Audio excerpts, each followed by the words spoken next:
While we worked on our research project to document the exclusion that takes place in our largest cities, it's become more and more obvious to us how mean it is that we have laws and that we have design that is actually collaborating on excluding people in homelessness.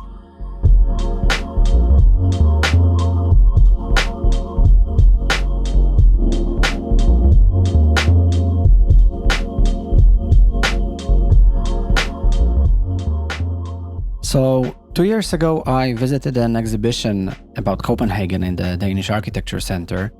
And probably most of it was about all the successful projects throughout the city, because Copenhagen is very known to be a very successful city with amazing projects.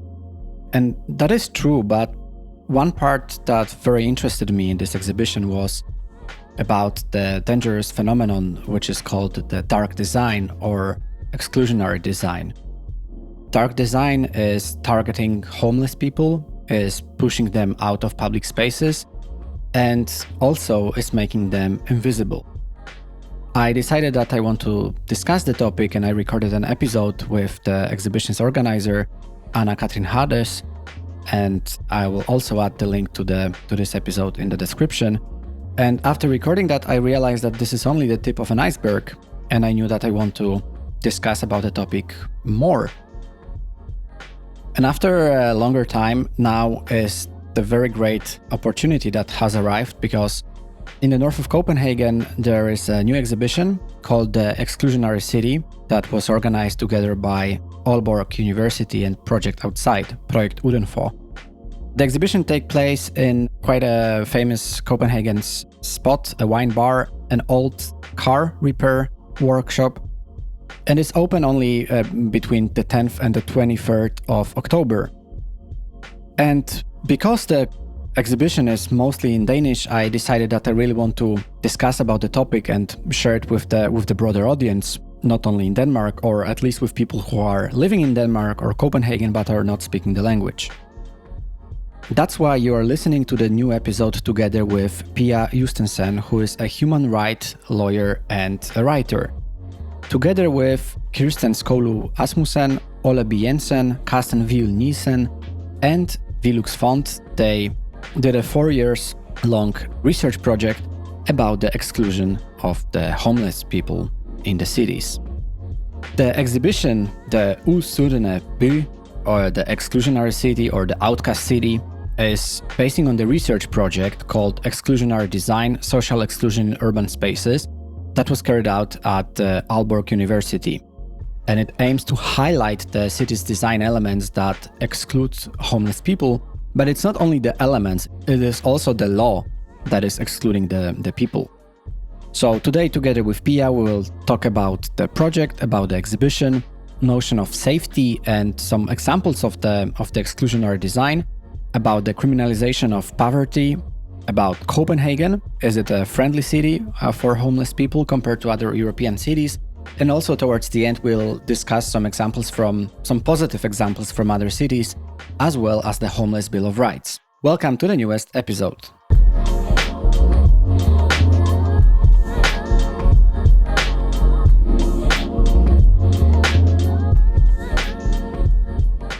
Pia, I just wanted to say welcome to the podcast. And I'm very happy that we can discuss about this very important topic, which I was talking about in the podcast before already, but that was just a very short episode as an introduction to the topic. And today we are recording at Autopol, exactly at the exhibition, which is closed today. So we have the quiet room to ourselves and we can discuss about the exhibition.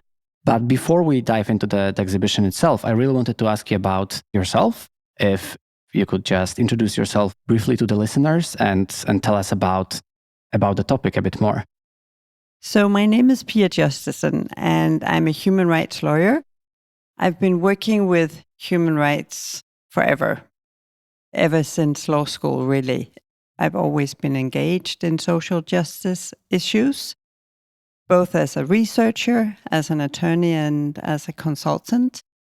My primary topic has been the protection against racial discrimination, the protection against disability discrimination, etc.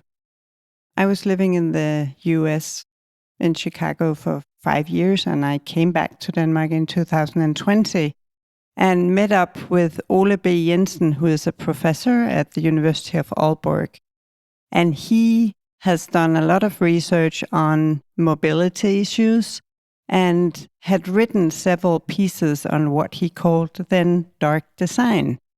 And we had this conversation that the design is excluding people in homelessness in urban spaces. Not only the design, but actually also laws. And I was concerned about the legal development that had been going on for a couple of years, where you have increasing criminalization of begging, of sleeping rough in public spaces.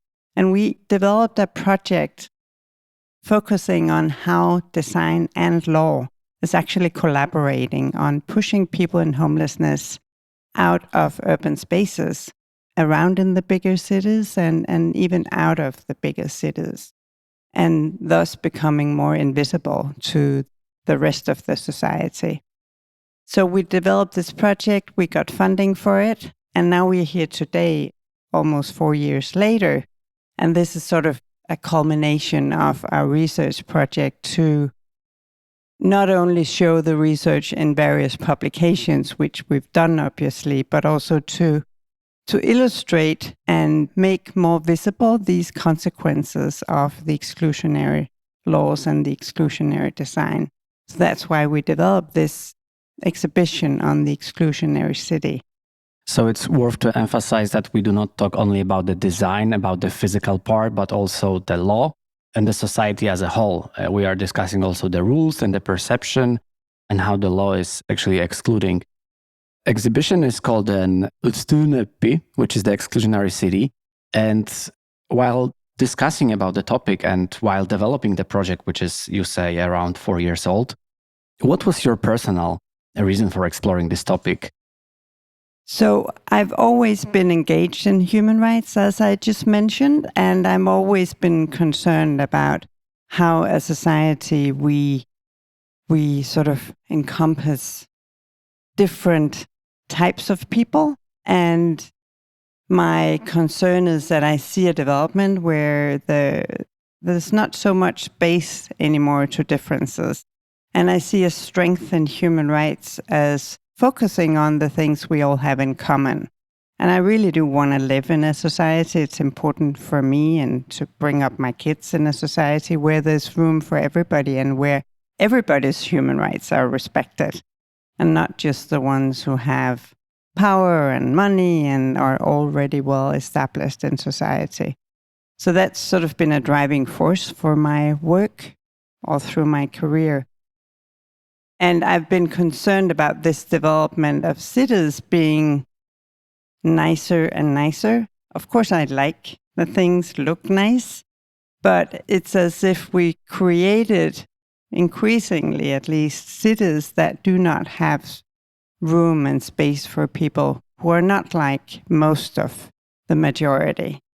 And I think it's a problem because the cities are places where we should have room for everybody. And of course, that corresponds to my interest and my findings that the human rights for everybody are just really important. You say that cities are getting nicer and nicer, and it is true. There are, in many cities, in Copenhagen or around the world, around Europe, cities are also getting money and support to develop the public spaces. But on the contrary, in some of them, there are less and less benches, for example, which we'll mention in a second as well. To finish with this introduction, could you also say something more about the project outside and the program at the Aalborg University? That is this combination of those two actors developing the exhibition. So the research project, which is called Exclusionary Design and Social Exclusion in Urban Spaces, is developed to include civil society actors as well. So in our research project, we have a steering committee with Project Outside as one civil society organization. and we have Kirkens Korshær, Dan Church Aid. We have SAN, which is the National Organization of People in Homelessness, and we have the City of Copenhagen. So it's been a collaborative research project from the beginning. This project here has been, and the exhibition here where we are today, has been developed in collaboration, in a close collaboration between our research project and then the organization called Project Outside. And just to say a little bit about Project Outside, where I'm also a board member, or I have been a board member, so I know the organization very well. It's an NGO that does outreach work, so working in the streets, reaching out to people in homelessness who are the ones that are the most marginalized, you can say. Often people in homelessness who have no contact with public systems or with the local municipality. So the organization does outreach work, but the organization also has a knowledge department documenting homelessness, documenting various strategies that actually work to get people out of homelessness.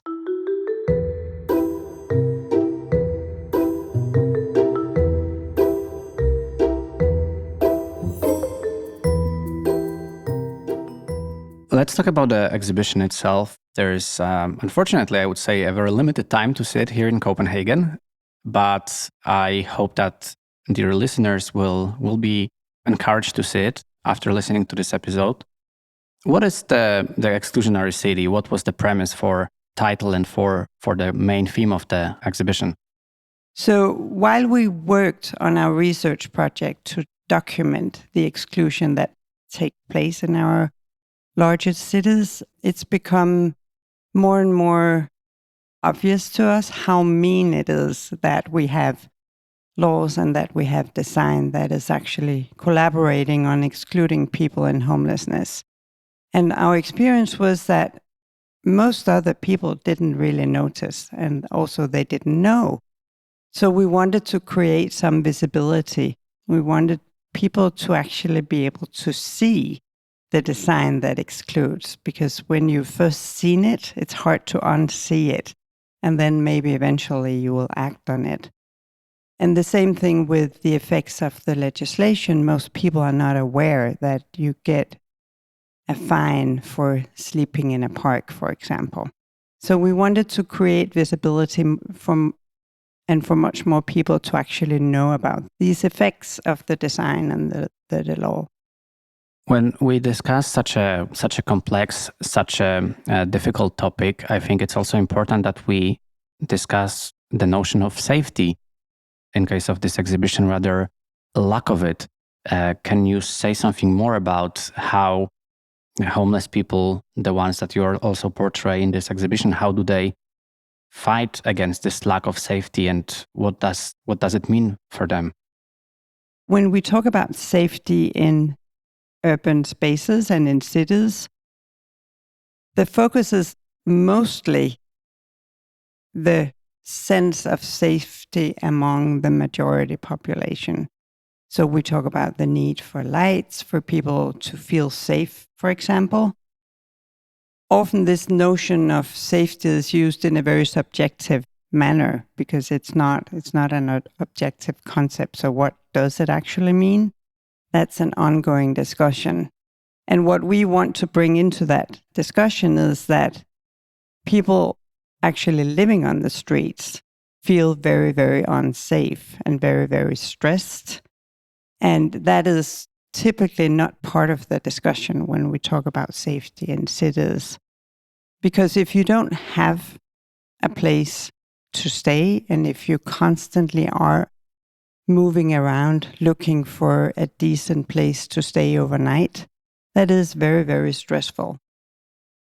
Spoken to many people in homelessness, and they describe this constant feeling of anxiety and stress and a feeling of being just insecure, because you never know. If you lie somewhere and it's dark, you feel hidden away and you feel that you should be safe. But then on the other hand, You're constantly fearing that somebody will come by, maybe kick you or take your things.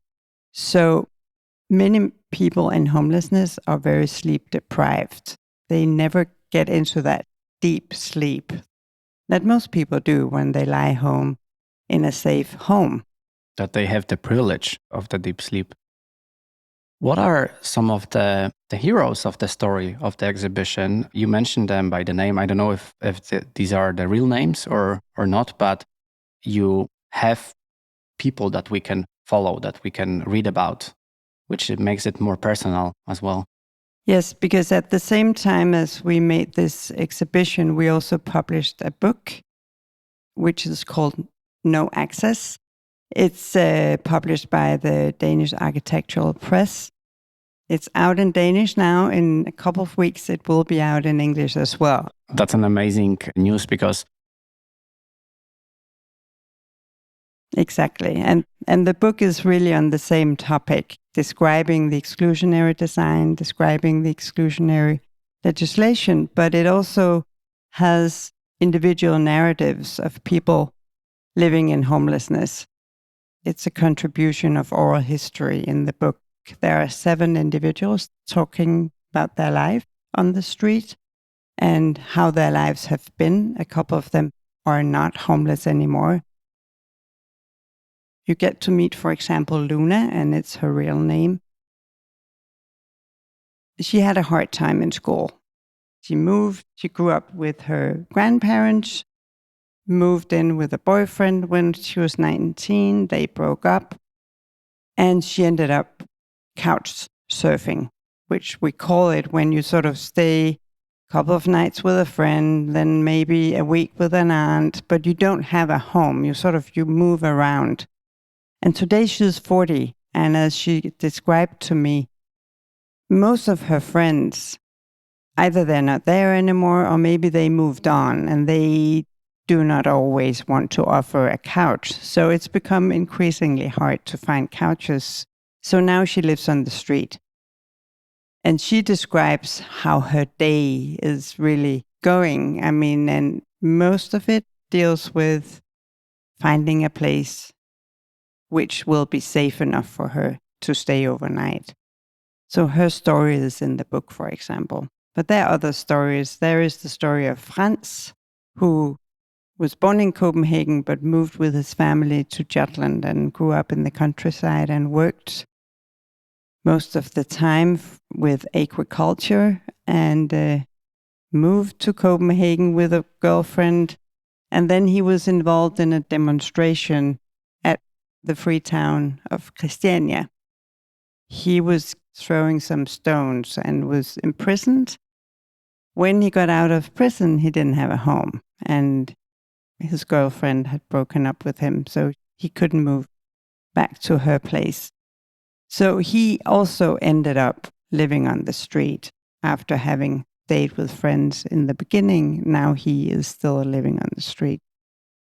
And he also describes in detail in the book how he very concretely sort of looks at the way that the walls are for him to be protected against the wind. I mean, he has all these concrete advices, actually. But basically describing how complicated it is when you have to find a place that's safe to stay overnight. I think this is a very big discovery to some. Maybe, I guess it was also for me a longer time ago, that actually people who are in the homelessness crisis, a lot of them, they are like completely ordinary people that had just some situations that forced them into this state that they lack home. There is also the example of Junior, one of the heroes of the story. I was also reading that he had his company and then he was in a debt and then he couldn't pay it off. And that was one of the reasons, but he used to have a company. So we never know actually how life is forcing some of those people into this challenge. I think that's very true. But I also think that many people who are living on the streets do have complicated backgrounds. A lot of them have complicated childhoods with broken relationships. There are also many who have not been helped with their mental health challenges. Some have substance abuse or use drugs or use alcohol. It's really, really complicated, their complex backgrounds. And I think that's the most important thing, to not have this idea that everybody in homelessness are the same. They have very different backgrounds and very different personalities, and many, many different reasons for actually now living on the streets. So it's important to see each and everyone as an individual. What are some of the challenges they face in terms of the design, the exclusionary design, or the so-called dark design?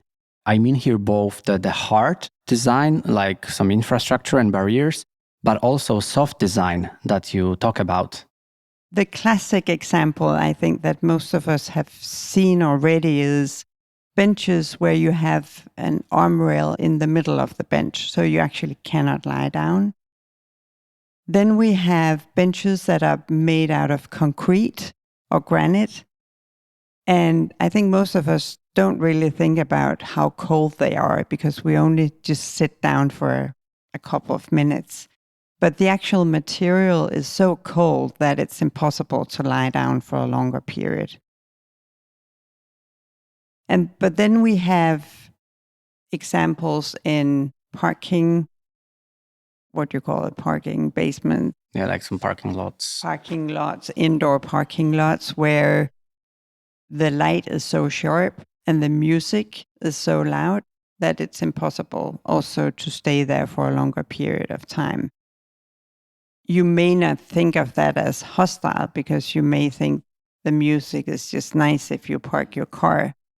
But the intention is actually for people not to hang out there for a very long time.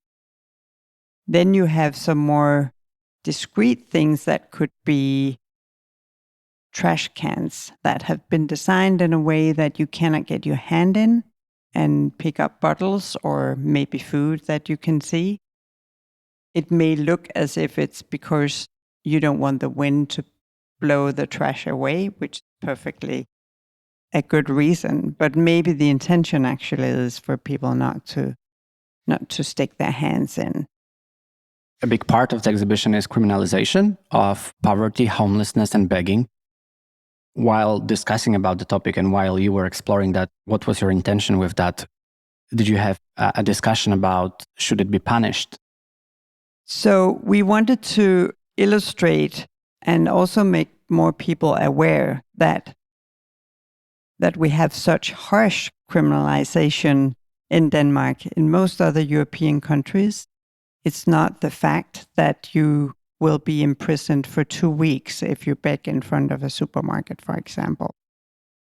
And also in most other cities in Europe, people are not being fined for sleeping in a park or sleeping in what we call camps. So we wanted to make that more clear and to really document and inform about that. And then, since I'm a human rights lawyer, my human rights sort of take on it is that it is against human rights to criminalize people for what is necessary for them to survive. I mean, if you cannot find a place to sleep, if you don't have any money to buy food for, your rights are violated. This is something you need to do to survive.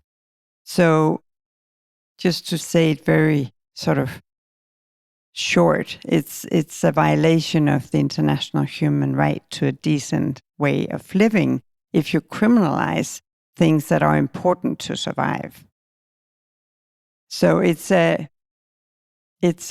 intention with illustrating is for more people to be aware of this legislation that we have in Denmark.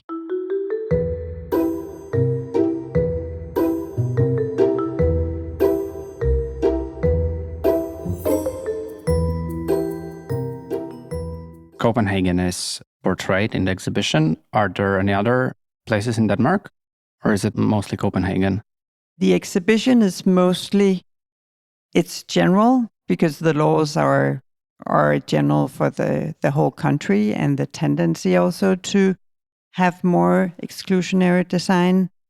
is also seen in other large cities in Denmark. But what we see when we look at the criminalization part, we almost only see cases from Copenhagen. Most of them are, but it is a general exhibition. That's also where I'm based, so let me ask about Copenhagen specifically. Is that a friendly city for homeless people compared to other European cities? So it's hard to make it's hard to compare really. But what I hear from people in homelessness is that it is a very harsh environment in Copenhagen, in particular if you are a foreigner. And there are quite a few migrants coming from other European countries. So they're EU citizens. They're here legally looking for work. But they experience a harsh atmosphere living in the streets, both among the majority population, but also because it's difficult to find free toilets that you don't have to pay for. It's very difficult to find a place where you can get a shower, for example. And it is difficult to find a place to sleep, because what I wanted also to explain is that another exclusionary design development that we've seen is that benches have been removed. So it's not only putting arm rails on the center of the benches, which we see primarily at the train stations, but it's also opening up the squares, removing benches, removing bushes and stuff that were maybe before giving a little bit of privacy. That development is also very clear. It's just become harder to find a place where you feel safe when you stay outside overnight. I don't know if it's all of the toilets in Copenhagen or only, air quotes, only most of them, but it's bizarre to think that a lot of them are closed for half a year between October and March, end of March, as if people wouldn't need it during those months. And that's especially difficult time of the year for people living on the streets. That is a major problem. There are not many drinking water fountains in the city, and many of them are also closed down during the winter. And then people are being told you can just go to the public bathrooms to take drinking water, which I think is a problem. It's also a problem that, as you say, many of the toilets are closed down. Last winter, they actually kept a bit more of the public toilets opened over Christmas and New Year. One of the biggest challenges that I see is that by this design and law, people that are living on the streets, they are pushed away and they are being made invisible. I think that's the worst element of that, instead of being helped. But maybe there are some examples of either organizations, we already discussed the project outside, but for example, what's the role of the city, like the city council, in such a situation? So I totally agree that the consequences of this is really that people are being pushed out of visibility, which also means that the majority of people in Copenhagen are not confronted with people in homelessness in the same way, and therefore are not acting on it by, arguing that politicians should do something about it. I also want to underline that it's not that I think it's good people are sleeping outside and that we should have many places for people to be able to sleep outside. My point is that if you need to sleep outside because you don't have a home, at least you should not be punished for it and you should not be pushed out. So we need more assistance for people who are in this situation. And the city of Copenhagen does have a large department supporting people in homelessness, and they do outreach work. There are also shelters in Copenhagen, but there are not enough real housing. So people who are being referred to shelters typically stay there for too long time. I mean, they need real housing with the support that's necessary to be able to live in your own place. And then there is a need of more emergency accommodation. In particular, all year round, because the emergency accommodations that we do have in Copenhagen, many of them close over the summer. So there are not enough spots over the summer and, the winter as well. So you may come to a night cafe or emergency accommodation at 10 p.m. at night where they open. And then if there are too many people for the number of beds, there's a lottery. So you may not get a bed, and then even if you wanted to get indoor, you might have to stay outside on the street for that particular night. So there are not enough need of housing, need of shelters, and need of emergency accommodation all over the city. And according to the law, Danish law, who should be responsible for people who are sleeping on the streets faced with the challenge of homelessness? Is it city council? Is it the government? So it's a mix. So the government of Denmark, the state of Denmark, has ratified a number of human rights conventions. The government is responsible for finding housing and making sure that everybody has decent standard of living. So it's a human right obligation to make sure that there's housing for everybody.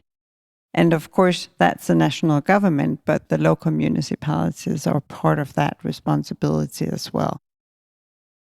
You can say it very simply that it's basically a violation of this right to housing that people are have to stay in, living in the streets.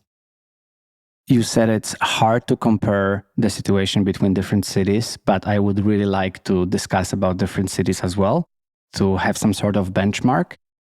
You've been living yourself in the United States for 5 years, and compared like the scale of homelessness compared in some European cities and in Copenhagen, how does it differ? How does it compare with the American cities? Because probably a lot of us have heard about this extremely, extremely hard situation in cities like San Francisco.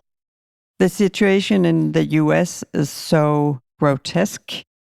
The number of people in homelessness in the US is also relatively much, much higher than what we see in Denmark. So fortunately.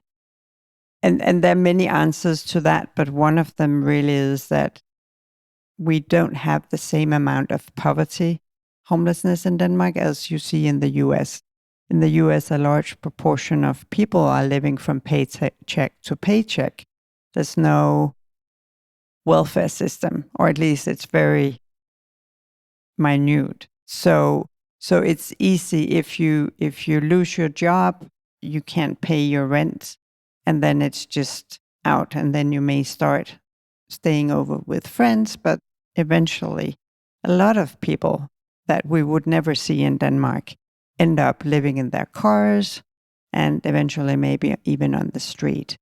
So the scale of homelessness in the US is way higher than we see in Denmark and in Europe. The harshness of the legislation, of the criminalization, is also, you can say, more severe. And we also see more extreme examples of exclusionary design in American cities than we see in Denmark.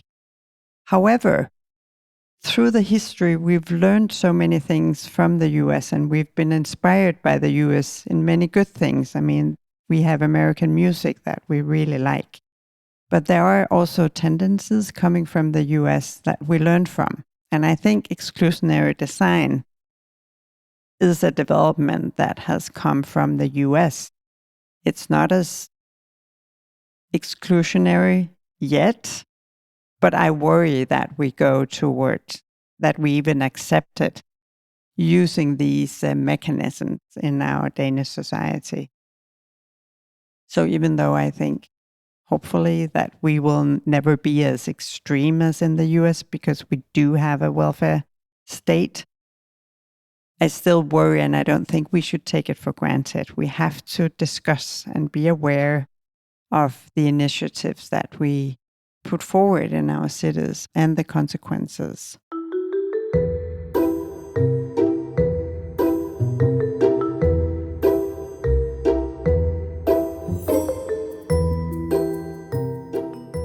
Does the definition of homelessness differ from country to country? Because we've been discussing about people who are so-called couch surfing. We discussed about people sleeping on the streets. There are also people sleeping in the cars. There is a very interesting phenomena in Japan that there are people who are working, earning money, but they can't afford to rent anything. So they can't afford their own space. So what they do, they, for example, sleep in the internet cafe. They don't have a permanent home. Would you consider that homelessness as well? So what's this understanding? I think in Denmark that would be considered as homelessness because you don't have a place to stay.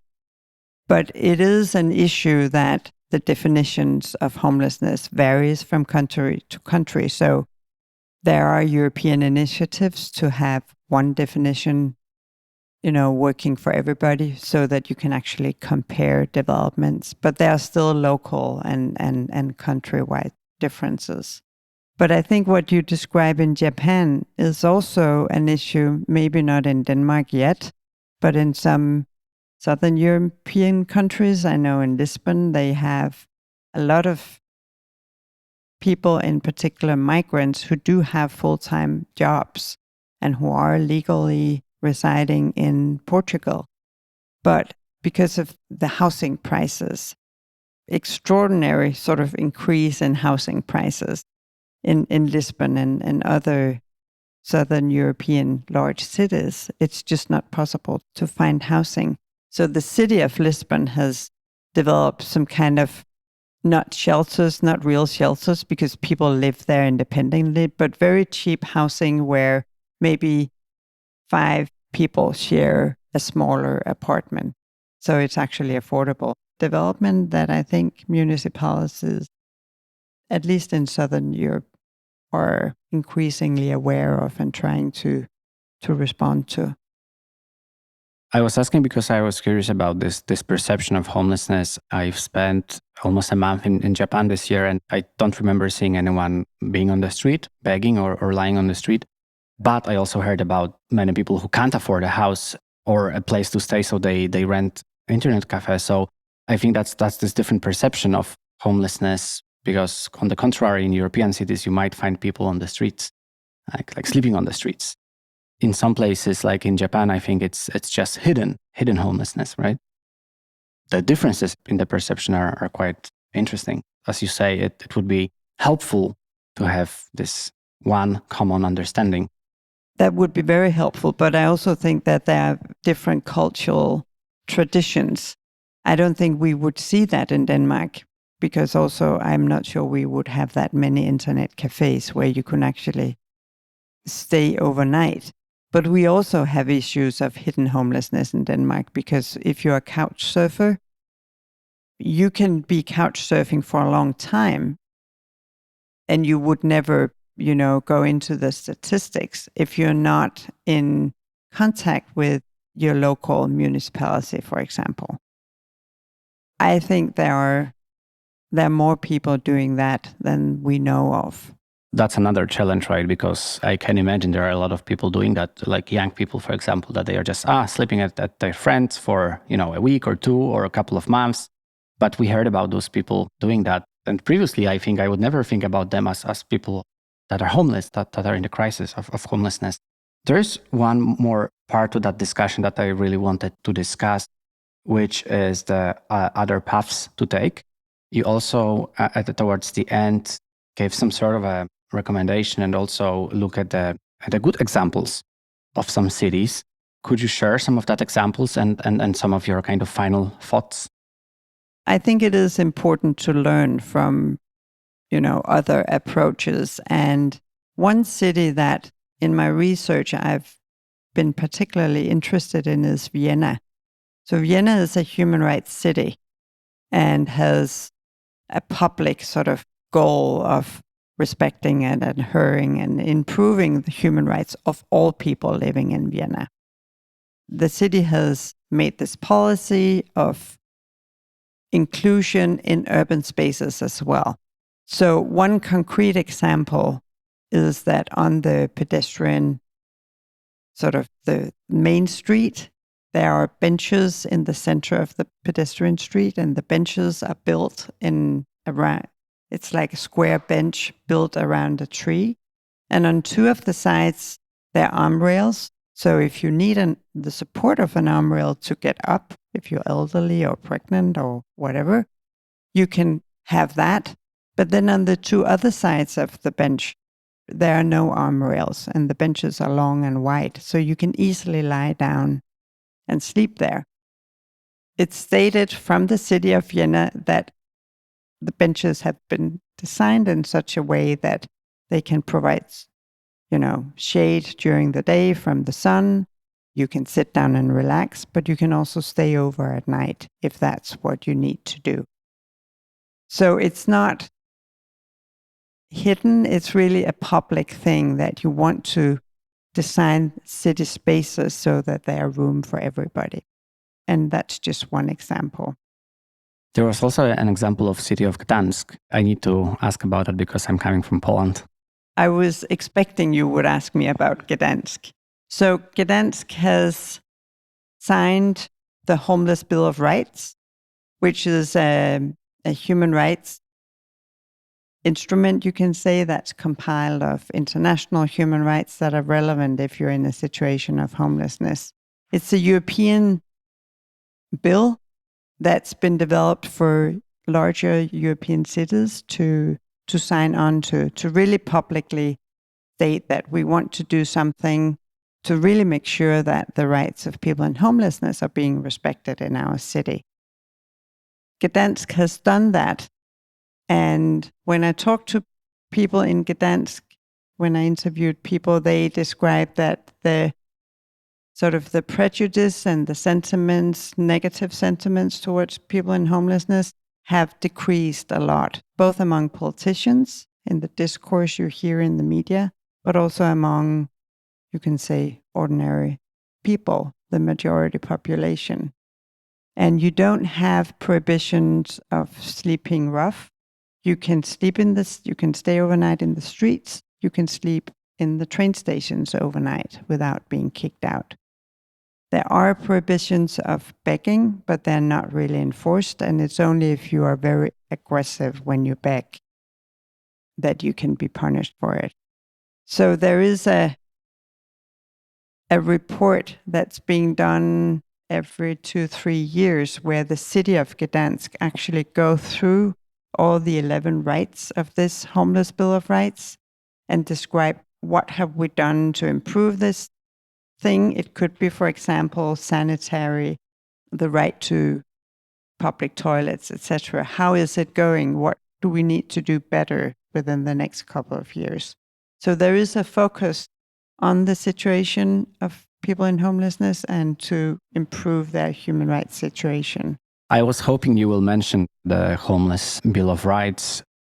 This is 11 points, as you mentioned, and it is about the right to housing, the access to decent emergency accommodation, and also right to public space, equal treatment, postal address, basic sanitary facilities, emergency services.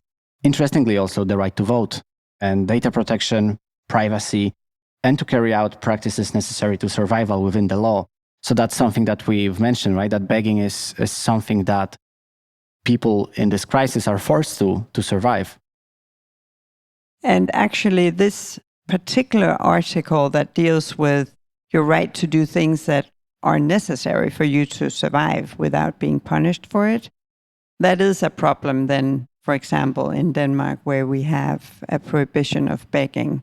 And the city of Copenhagen has also said that, well, we support and we sign the Homeless Bill of Rights, but we cannot respect this particular article because this is, about national legislation.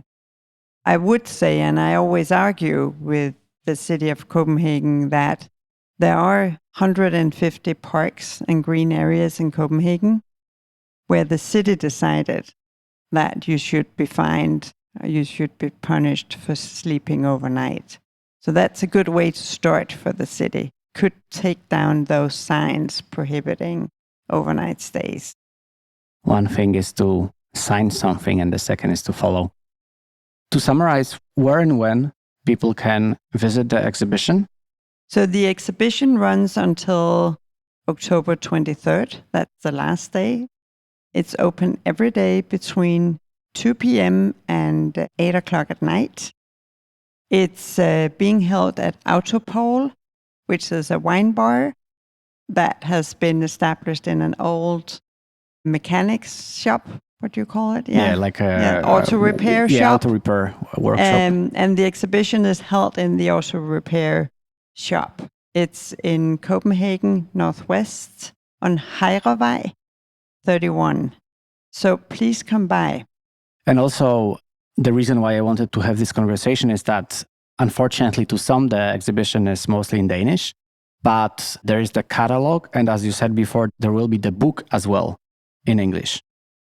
The catalog is translated into English. So even though what is written on the walls, you can say will be in Danish, you can follow by holding the catalog in your hand and you can read in English there. And then the book, No Access, has already been published in Danish, but will come in English in a couple of weeks from Danish Architectural Press. There is not that much time to visit, as this episode is being published on the 16th of October. It leaves us around a week to visit, but still, if you are here in Copenhagen for the next week, we are really, really inviting you to visit and see and get to know a bit more about this extremely, extremely important topic. Pia, thank you very much for, first of all, carrying out this research project that is finalized with this exhibition, and also for being part of Urbcast. Thank you so much for having me. Thank you. Thank you for listening to the newest episode.